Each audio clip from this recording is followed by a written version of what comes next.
দরজার সামনে দাঁড়ানোর পর নবী যখন সালাম দেওয়ার পর আবু বকর টাস করে দরজাটা খুলে দিয়েছেন। নবী আশ্চর্য হয়ে গেছেন, আবু বকর, আমি সালাম দেওয়া মাত্র গভীর রাত্রে আপনি কিভাবে দরজাটা টাস করে খুলে দিয়েছেন? ও নবী, আপনি কি ঘুমান নাই? আপনি কিভাবে দরজাটা খুলে দিয়েছেন?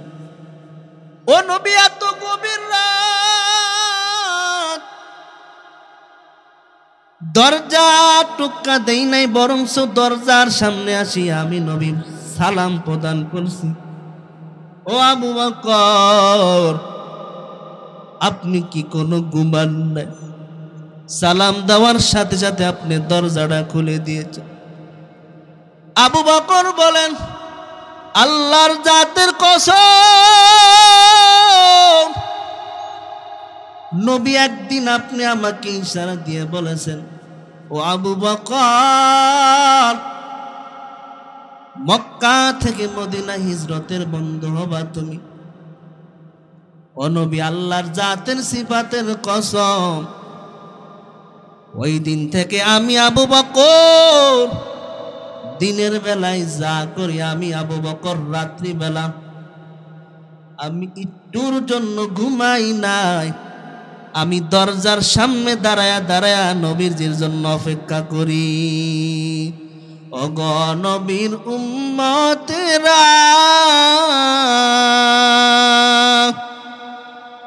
হইয়া জি দিশাহারা, কোরআন হাদিসের চলো যখন যাহা মন চায়,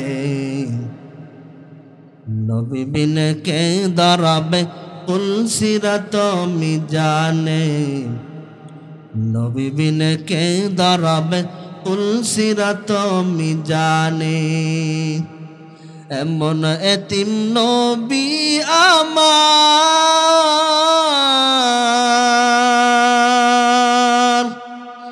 পিতা মাতা নাই যে তাহার, তারপরেও এত মারা মারল তারে দুশ্মনে,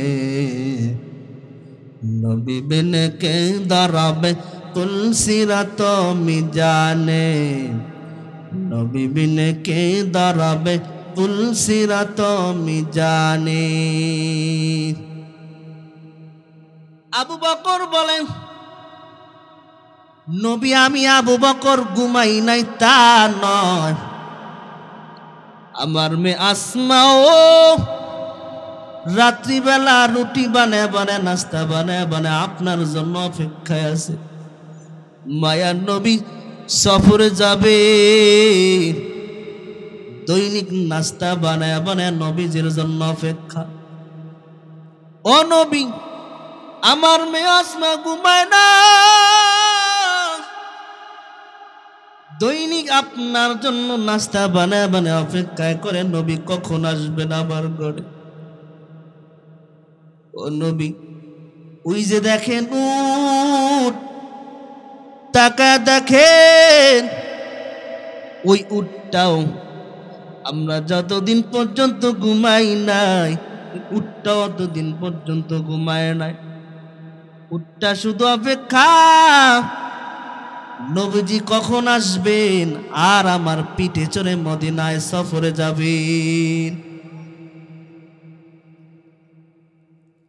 নবীজি আবু বকরকে নিয়া সফরের উদ্দেশ্যে রওনা শুরু করল।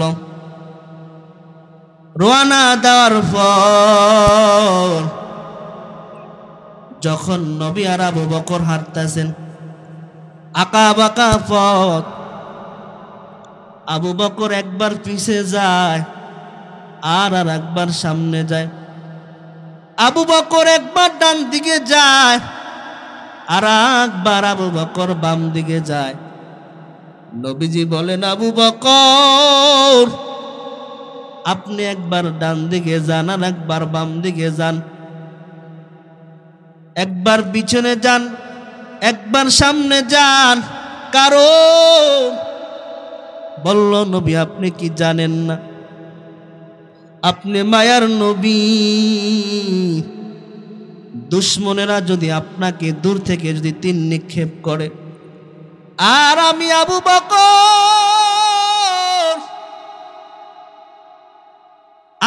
আমার সামনে যদি আপনাকে দুশ্মনেরা তীর নিক্ষেপ করে, আমি আবু বকর বেঁচে থেকে কি লাভ? ও নবী এই জন্য তো আমি সামনে পিছনে ডানে বামে যাই, পিছনে কোনো মানুষ নাই।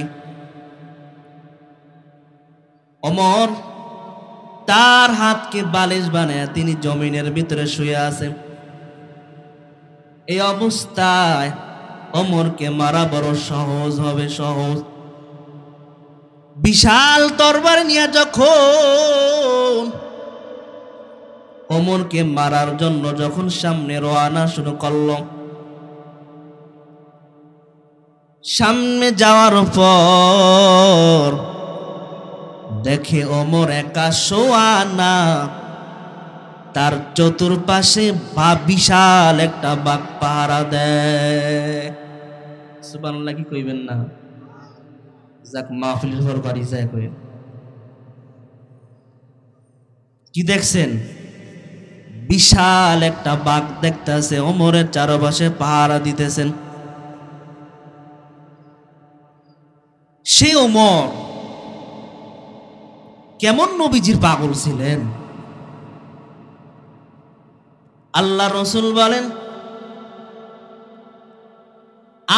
আমার পর দুনিয়ার ভিতরে কোনো যদি নবী হইতেন তাহলে আল্লাহ ওমরকে নবী হিসাবে বানাইতেন।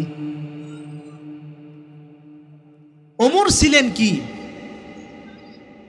কাফেরদের ছিলেন সর্দার, লিডার ছিলেন। মুহাম্মদের কল্লা আনতে যায়া নিজের কল্লাটা ইসলামের জন্য দিয়েছেন। নবীজি এতদিন লোকে লোকে নামাজ আদায় করত, যখন ওমর মুসলমান হওয়ার পর ওমর তরবারিটা উঠায়া বলতাছে, এ কাফেরদের লিডাররা, এতদিন আমি ওমর ছিলাম ইসলামের বিপক্ষে, আজ আমি ইসলামের পক্ষে। কে আসো? পারলে ইসলামের বিরুদ্ধে একটা কথা বলো। আমার ওমরের তরবারির নিচে তোমার কল্লা পড়ে যাবে। কি আসো? কারা তো সাহস আছে? আসো।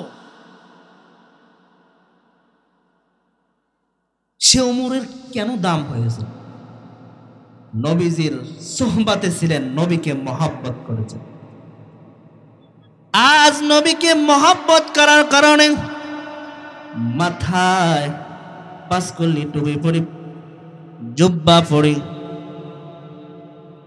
এই জন্যই তো এত সম্মান। আর যদি এই নবীজির সুরত, নবীজির সুন্নত যদি না থাকতো, মানুষ কি আমাকে সম্মান করত কিনা? আজ আমি যদি এখানে বসে বসে প্যান্ট শার্ট পরে যদি আপনাদের সামনে বয়ান দিতে, আপনারা শুনতেননি। আমার যত এলেম থাকতো, যতই আমার আমল থাকতো, আপনারা বললেন যা তার কথায় কি শুনবো, তার ভিতরে তো কোনো নবীর সুন্নত নাই, তার ভিতরে তো কোনো সুন্নত নাই, তার কিসের বয়ান শুনবো? এই জন্য তো নবী বলেছে, মান আহাব্বা সুন্নতি ফাকাদ আহাব্বানি ওয়া মান আহাব্বানি কানা মাই ফিল জান্নাহ। আমার সুন্নতকে যে মহব্বত করব, আমার সুন্নতকে যে মহব্বত করবা, আমাকে মহব্বত করা হলো। আর আমি নবীকে যে মহব্বত করলো, সে আমার সাথে জান্নাতে বন্ধু হয়ে যাবে। কি নবীর সুন্নত লাগবে নি? নবীর সুন্নত আপনার আমার ভিতর থাকলেই আমরা দামি হয়ে যাব।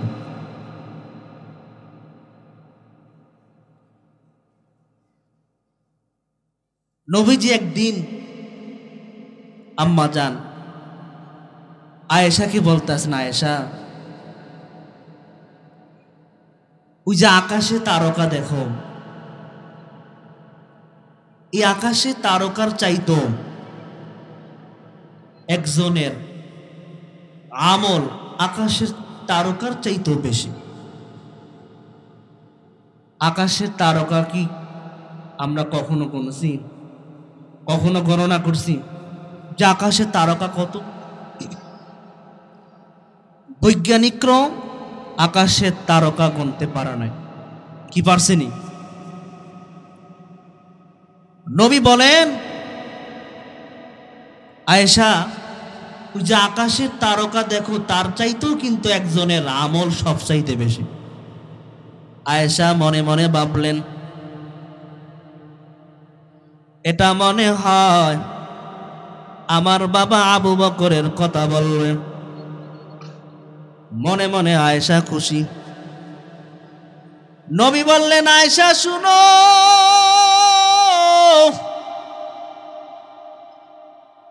এই যে আকাশের তারকা,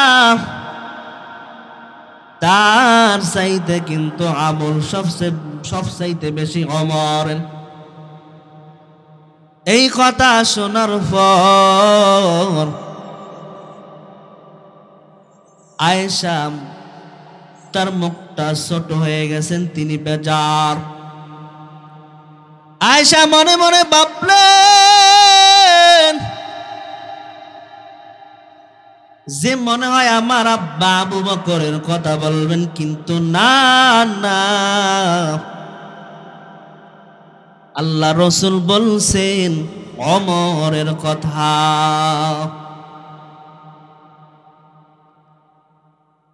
নবী বললেন, আয়েশা তুমি কি বেজার? এ আমলের কথা শুনে কি তুমি বেজার? ও আয়েশা, তুমি শুনে নাও,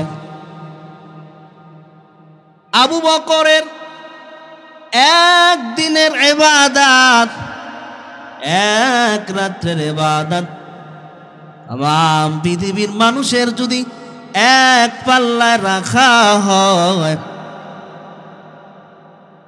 আবু বকরের এক রাতের আমলের সমপূর্ণ হবে না। এক রাত্রের ইবাদত, পৃথিবীর সবার ইবাদত যদি এক পাল্লায় রাখা হয়, আর আবু বকরের যদি এক রাত্রের ইবাদত রাখা হয়, তার সমপূর্ণ সমতুল্য হবে না। ও আয়েশা, তুমি শুনে নাও,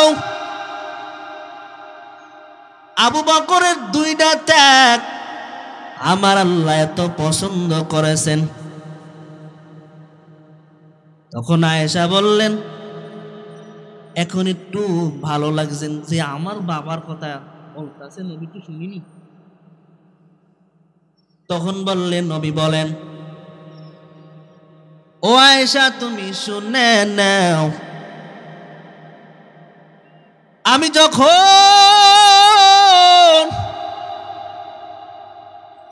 মক্কা আমার ঘরে আমি আসছিলাম,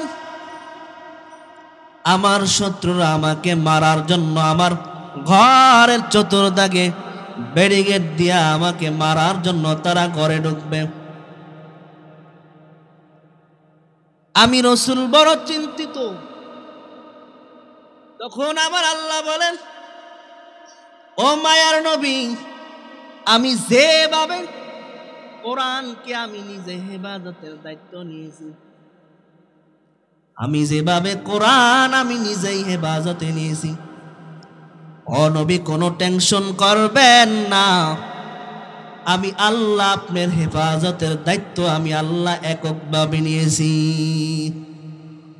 ও নবী কোনো টেনশন নাই, আপনার কোনো চিন্তা নাই।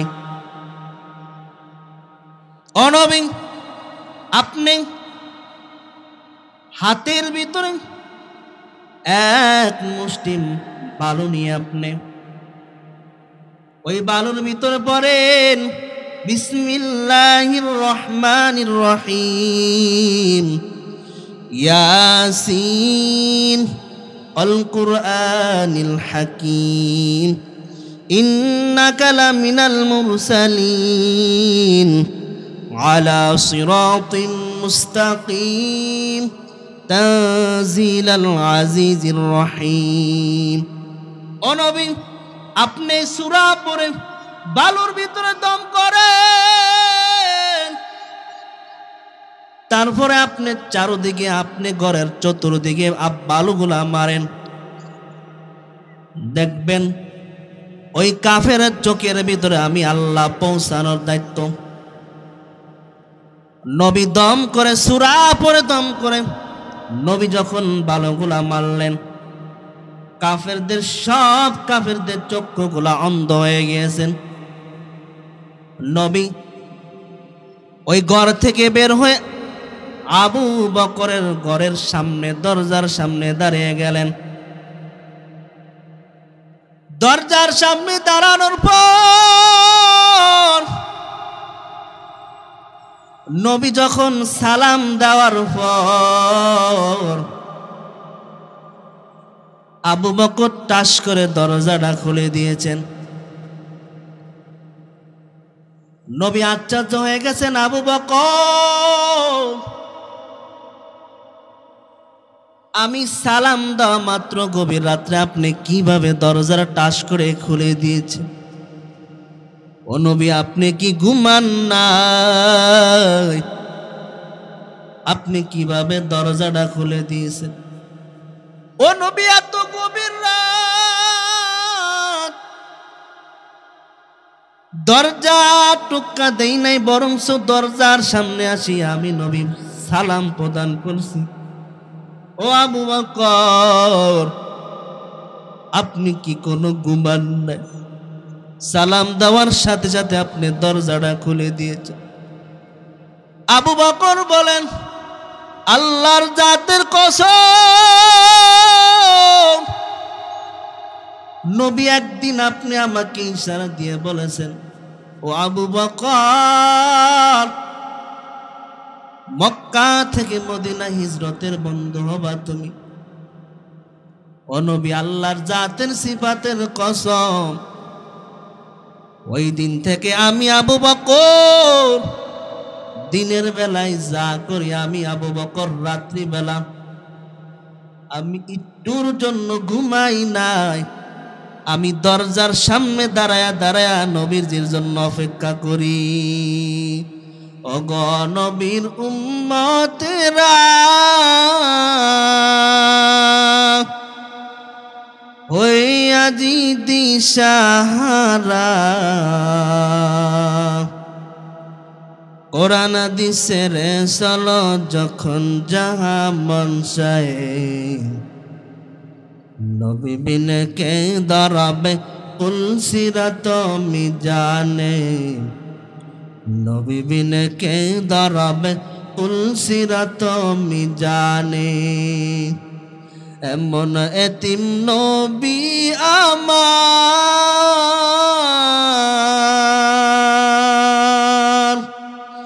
পিতা মাতা নাই যে তাহার, তারপরেও এত মারা মারল তারে দুশ্মনে,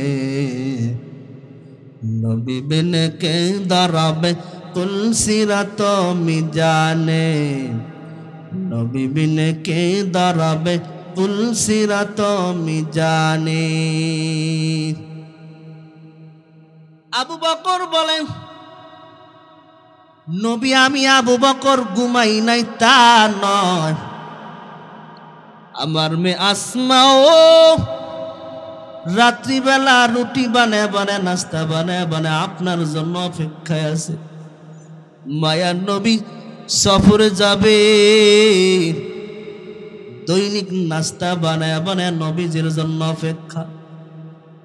ও নবী, আমার মেয়ে আসমা ঘুমায় না, দৈনিক আপনার জন্য নাস্তা বানায় বানায় অপেক্ষায় করে নবী কখন আসবেন আমার ঘরে। ও নবী, ওই যে দেখেন উট, টাকা দেখেন ওই উটটাও আমরা যতদিন পর্যন্ত ঘুমাই নাই, উটটাও অতদিন পর্যন্ত ঘুমায় নাই। উটটা শুধু অপেক্ষা নবীজি কখন আসবেন আর আমার পিঠে চড়ে মদিনায় সফরে যাবেন। নবীজি আবু বকরকে নিয়া সফরের উদ্দেশ্যে রওনা শুরু করল। রওনা দেওয়ার পর যখন নবী আর আবু বকর হাঁটতেছেন আঁকা বাঁকা পথ, আবু বকর একবার পিছে যায় আর একবার সামনে যায়। আবু বকর একবার ডান দিকে যায় আর একবার আবু বকর বাম দিকে যায়। নবীজি বলেন, আবু বকর আপনি একবার ডান দিকে যান আর একবার বাম দিকে যান, একবার পিছনে যান একবার সামনে যান। কারণ বলল, নবী আপনি কি জানেন না আপনি মায়ার নবী? দুশ্মনেরা যদি আপনাকে দূর থেকে যদি তীর নিক্ষেপ করে আর আমি আবু বকর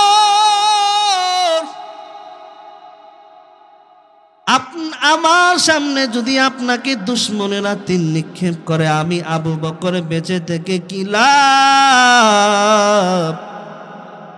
ও নবী, এই জন্য তো আমি সামনে পিছনে ডানে বামে যাই। কেমন নবীর আশেক, আর আমরাও আশেক নবীর। দাড়ি কাটিয়া নবীর আশেক, তাই না? দাড়ি কাটিয়া যদি নবীর আশেক আমরা নিজেরা দাবি করি, আমাদের মতো বোকার কেউ নাই। দাড়ি কাটিয়া নবীর বড় আশেক দাবি করি। নবীজি আবু বকরকে নিয়ে মক্কা থেকে যখন মদিনার উদ্দেশ্যে যখন রওনা দিলেন, নবীজি আবু বকরকে নিয়ে কাবা ঘরের সামনে যায় বলে, ওরে কাবা,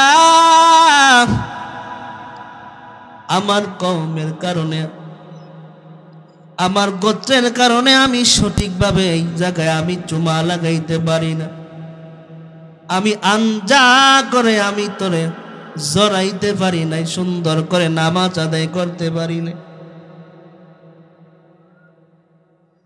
নবীজি কাবা ঘরের সামনে যায়, নবী অজর দ্বারা কাঁদেন আর বলে, ওরে কাবা, আমার বড় আশা ছিল যে এই জায়গায় আমি নামাজ পড়বো আমার কওমকে নিয়ে, আমার উম্মতকে নিয়ে এই জায়গায় নামাজ পড়ব, কিন্তু আমার গোত্রের লোকেরা আমাকে অত্যাচার করছে, এই জন্য আমি মক্কা থেকে মদিনা যাইতেছি, আল্লাহর আদেশ, এই জন্য আমার যেতে হবে। যারা হজ করতে গিয়েছেন তারা যখন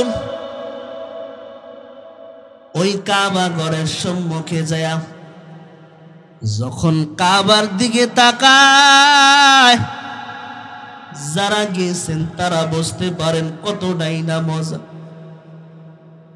আল্লাহ বলেন, মক্কা যায় কোনো ইবাদত করা দরকার নাই, যদি আল্লাহর ঘর কাবার দিকে তাকায় যদি বলে এটা আল্লাহর ঘর,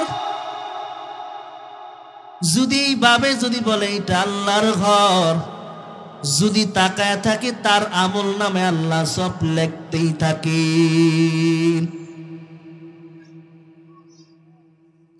আল্লাহর এক বান্দা আল্লাহর ঘর কাবা ঘরে যায় বলতেছে, আল্লাহ তোমার হারানো গোলাম সালাম হাজির, এতদিন ডাকছো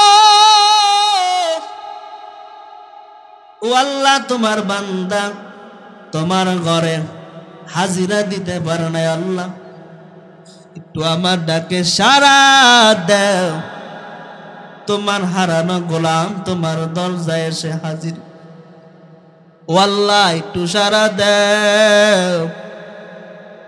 গাইবি আওয়াজ আসছে, ও বান্দা তোর হজ তো কবুল হইতেছে না। তার বিবি বলতেছে, ও স্বামী তুমি কি শুনছো কিনা? গাইবি থেকে আওয়াজ আসতেছে, তোমার হজ বলে কবুল হইতাছে না। ও স্বামী শুনছো? তোমার কানে কি কোনো শব্দ যায় না? স্বামী বলতেছে, আমার কানে যায়, আমি শুনতেছি, তারপরও আমি আমার আল্লাহর ঘরে আসি, আমি আল্লাহকে ডাকবো। ওই স্ত্রী এমন একটা দরজা দাও,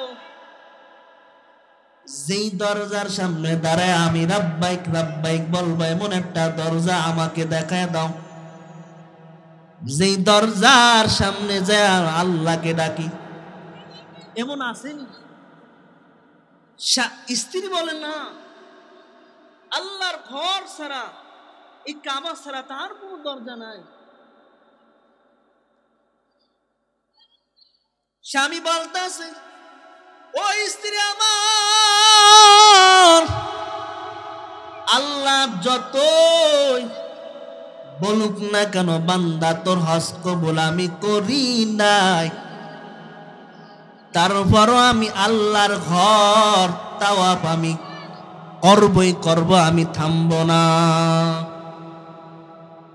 আল্লাহর বান্দা ঘুরতেছে আর তওয়াফ করতেছে আর আল্লাহকে ডাকতেছে। এক পর্যায়ে আল্লাহ বলে যে বান্দা আমি তোর হজ কবুল করেছি। সুবহানাল্লাহ। যতই গুনাহ করেন আল্লাহর কাছে গভীর রাত্রে হাত উঠে যদি আল্লাহর কাছে বলার মতো যদি বলতে পারেন, আল্লাহ তো নিষ্ঠুর না। আল্লাহ পাক যতই গুনাহ করেন না কেন, যত বড় পাপ করেন না কেন, আল্লাহ পাক মাফ করে দিবেন যদি আল্লাহর কাছে চাইবার মতো যদি চাইতে পারেন। আল্লাহ রাসূল আর আবু বকর কাবা ধরে নবী কাঁদেন আর বলতেছেন, কাবা আমি মক্কা থাকতে পারলাম না, আমার আল্লাহর আদেশ আমার মদিনা হিজরত করতে হবে। ও কাবা, এমন একটা সময় আসবে আমি হাসি মুখে এই কাবাতে আমি নবী নামাজ পড়ব।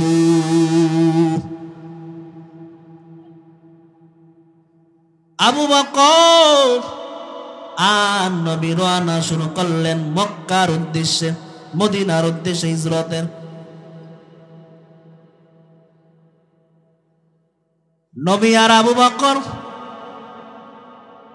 রওনা শুরু করলেন। যাইতে যাইতে আর হেরা গুহার জাবালে নূর পাহাড় 3 থেকে 3.5 কিলোমিটার দূরে। এই সময় নবীজি একটা পাথরে আঘাত খেয়ে নবীজি পড়ে গিয়েছেন, রক্ত পড়তেছেন তার পা মোবারক দিয়ে। নবীজি ব্যথায় জর্জিত। নবী পাথরে আঘাত খেয়ে নবী যখন পড়ে গেলেন, আবু বকর বলে, ও নবী আমার, বেয়াদবি মাফ করবেন, ও নবী আপনি আমার কাঁধে ওঠেন, আমি আপনাকে ওই হেরা গুহা পাহাড় পর্যন্ত আমি আবু বকর নিয়ে যাই। ও আয়েশা, আবু বকর আমাকে তার পিঠে চড়ায় ওই গুহা পর্যন্ত নিয়ে গিয়েছে। গুহার ভিতরে নেওয়ার পর যখন নবী আর আবু বকর যখন গুহার ভিতরে গেলেন, এই দিকে খবর আসছে নবীজি ঘর থেকে বের হয়ে মদিনার উদ্দেশ্যে রওনা। শত্রুরা তার ঘরে না পায়া, শত্রুরা তখনই এরা গুহারের আগ পর্যন্ত চলে আসছেন। নবীজি আর আবু বকর ওই গুহার ভিতরে ঢোকে দেখেন পুরান গর্ত, ছোট ছোট গর্ত আছে। এই গর্তগুলা আবু বকর তার জামা ছিঁড়ে ছিঁড়ে গর্তগুলাকে বুঝায় ফেলছেন। একটা গর্ত আবু বকর আর বুঝাইতে পারলেন না। ওই গর্তটা আবু বকরের পাও দ্বারা গর্তটা আটকে রাখলেন। এদিকে শত্রুরা চলে আসেন।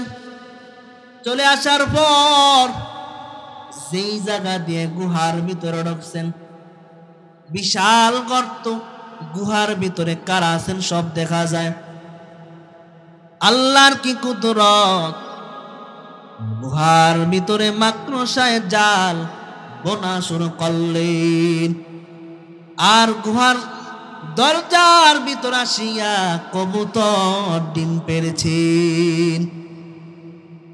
এইটা দেখিয়া শত্রুরা ভাবলেন যে এই জায়গা দিয়ে তার কোনো লোক যায় না। শত্রুরা গুহা থেকে চলে গিয়েছেন। আবু বকরের রানের ভিতরে নবী বিশ্রাম। যখন নবী বিশ্রামে গিয়েছেন, সব পুরান গর্তগুলা তার জামা ছিঁড়ে ছিঁড়ে গর্তগুলা আটকে ফেলেছেন। একটা গর্ত আর আটকাইতে পারলেন না। একটা গর্ত তার পাও দ্বারা আটকে ধরেছেন। কিন্তু বহুদিন ধরে একটা বিষাক্ত সাপ নবীজিকে দেখার জন্য ওই গর্তের ভিতরে অপেক্ষা করতেছেন যে এমন একটা সময় আসবে নবীজি গুহার ভিতরে আছেন, নবীজিকে আমি প্রাণ খুলে দেখব। একটা সাপ নবীজির জন্য এত পাগল, আজ আমরা উম্মত নবীজির জন্য পাগল না। নবীজির জন্য একটা জল্লার সাপ যদি পাগল হইতে পারে, আরে নবীজি দুনিয়ার ভিতরে আগমন করার আগে তার মা যদি আমেনা যদি রড দিয়া হাঁটতো, তাহলে আমেনার থেকে মেশকো আম্বর চাইতো বেশি গ্রান কইতো। সুবহানাল্লাহ, কি বলবেন না? আমেনার থেকে গ্রান কইতো। ওই মক্কার একটা নিয়ম ছিলেন, স্বামী মারা যাওয়ার পর স্ত্রী কোনো সুগন্ধি ব্যবহার করতে পারবেন না। কিন্তু দেখা গেল আমিনা যখন ঘর থেকে বের হয়ে যখন পানি আনার জন্য যখন কূপের ধারে গিয়েছেন, মক্কার আরো মহিলারা যখন কূপের ধারে গিয়েছেন, তখন দেখতেছেন আমেনার থেকে জানি মেশকো আম্বর চাইতো গ্রান। তখন মক্কার মহিলারা বলা বলি করতেছে, কি রে, কারণটা কি? স্বামী মারা যাওয়ার পর আমরা জানি 1 বছর পর্যন্ত কোনো সুগন্ধি ব্যবহার করতে পারবে না, তাহলে আমেনা তো সুগন্ধি ব্যবহার করে। মক্কার সব মহিলারা আবু তালেবের কাছে বিচার নিয়ে গেলেন। ও আবু তালেব, তুমি কি জানো কিনা তোমার পুত্রবধূ গায়ে সুগন্ধি ব্যবহার করে চলে? তখন নবীজির দাদা বললেন, আবু তলেব, দাঁড়া, আমার পুত্রবধূ ঘরে আসলে তাকে জিজ্ঞাসা করব তুমি সুগন্ধি কোথায় পাইছো? ঘরে আসার পর তখন আমিনাকে জিজ্ঞাসা করলো, আমিনা, তুমি কি জানো না স্বামী মারা যাওয়ার পর 1 বছর পর্যন্ত কোন সুগন্ধি ব্যবহার করতে পারবে না? ও আমিনা, তুমি কি জানো না?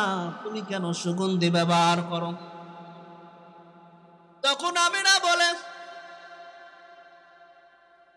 যে আল্লাহর সিফাতের কসম, আমি আমিনা কোন সুগন্ধি ব্যবহার আমি করি না। আমার যখন গর্ভে এই সন্তান যখন এসেছে, ওই দিন থেকে দেখি আমার শরীর থেকে মেশক আম্বর চাইতো বেশি গারান। সেই নবীর উম্মত আমরা, দুনিয়ার ভিতরে আসার আগে যদি এত দাম, সেই নবীর উম্মত আমরা, কিন্তু আমাদের কোন দাম আছে কিন্তু আমরা বুঝি না। এরা নবীর উম্মতের দল। নবীজির বাবা যখন ইন্তেকাল করেছেন, নবীজি তখন তার মায়ের বয়স মাত্র 6 মাস। যখন নবীজির পিতা ইন্তেকাল করেছেন, নবীজির মা কাঁদেন যে আমার সন্তান দুনিয়ার ভিতরে আসার আগে আমার স্বামী দুনিয়ার থেকে চলে গিয়েছেন। আমার সন্তান যদি জিজ্ঞাসা, মা আমার আব্বা কই, তখন আমার সন্তানকে আমি কি বুঝ দিব? ও আল্লাহ, তুমি আমার স্বামীকে কেড়ে নিয়েছ। এই বলে আমিনা কাঁদেন।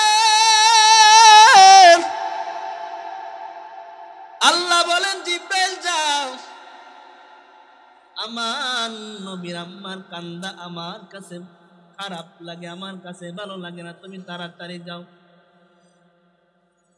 কে আমিনাকে সান্ত্বনার বাণী শোনাও। তখন জিব্রাইল আলাইহিস সালাম আসিয়া বলেন, ও আমিনা, কেন কাঁদো? তখন আমিনা বলেন যে আপনাকে তো আমি চিনি না, আপনার কাছে আমি কি বলবো? বললো, আমিনা, তুমি কি জানো আমি কে? বললো, আপনি কি? বললো, আমি হচ্ছে আল্লাহর পাঠানো জিব্রাইল আলাইহিস সালাম। ও আমিনা, তুমি কেন কাঁদো? আমার কাছে তুমি বলো, তুমি কেন কাঁদো, কি জন্যই তুমি কাঁদো? তখন আমিনা বলেন, ও জিব্রাইল, তুমি শুনে নাও, আমার পেটের বাচ্চা মাত্র 6 মাস, আমার স্বামী দুনিয়ার থেকে চলে গিয়েছেন। আমার সন্তান দুনিয়ার ভিতরে ভূমিষ্ঠ হওয়ার পর যখন আমার সন্তান বললে, মা আমার আব্বা কই, তখন আমার সন্তানকে আমি কি বুঝি?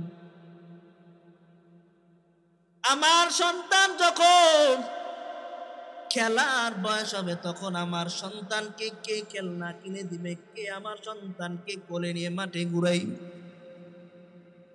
এই বলে আমিনা কাঁদেন।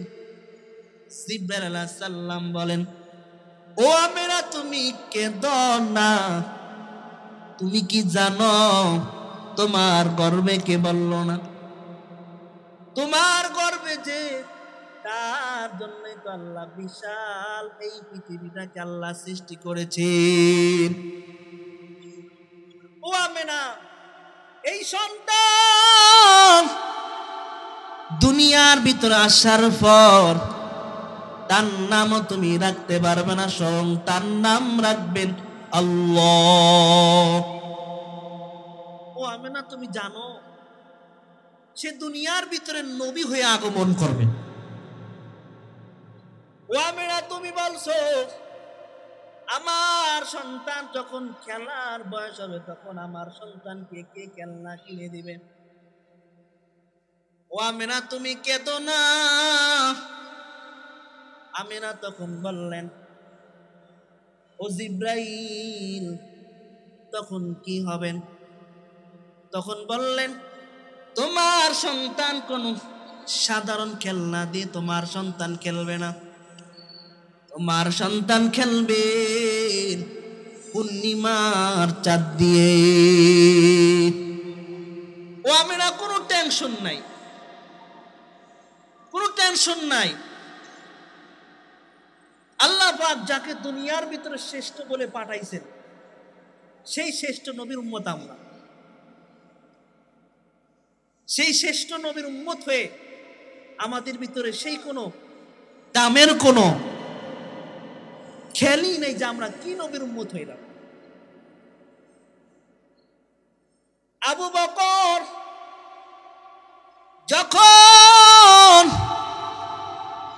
সব পুরান গর্তগুলা যখন তিনি জামা সিরিয়া সিরিয়া যখন গর্তগুলা সব আটকে ফেলেন, একটা গর্ত আটকাইতে পারেন না। একটা গর্ত তার পা দিয়ে আটকাইলেন, আর গর্তের ভিতরে ছিল একটা বিষাক্ত সাপ। ওই সাপ নবীজিকে দেখার জন্য বহুদিন ধরে অপেক্ষায় আছে। সাপ আবু বকরের পা আঘাত করে দেখে আবু বকর পাও সরায় না।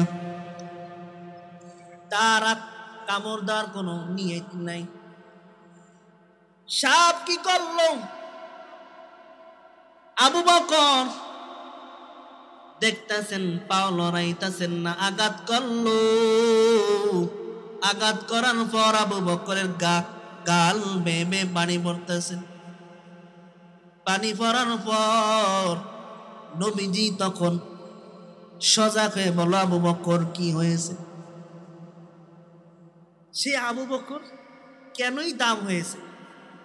নবীর সৌবাতের কারণে। আল্লাহ পাক রব্বুল আলামিন আপনাকে আমাকে নবীর মোহাব্বত নিয়ে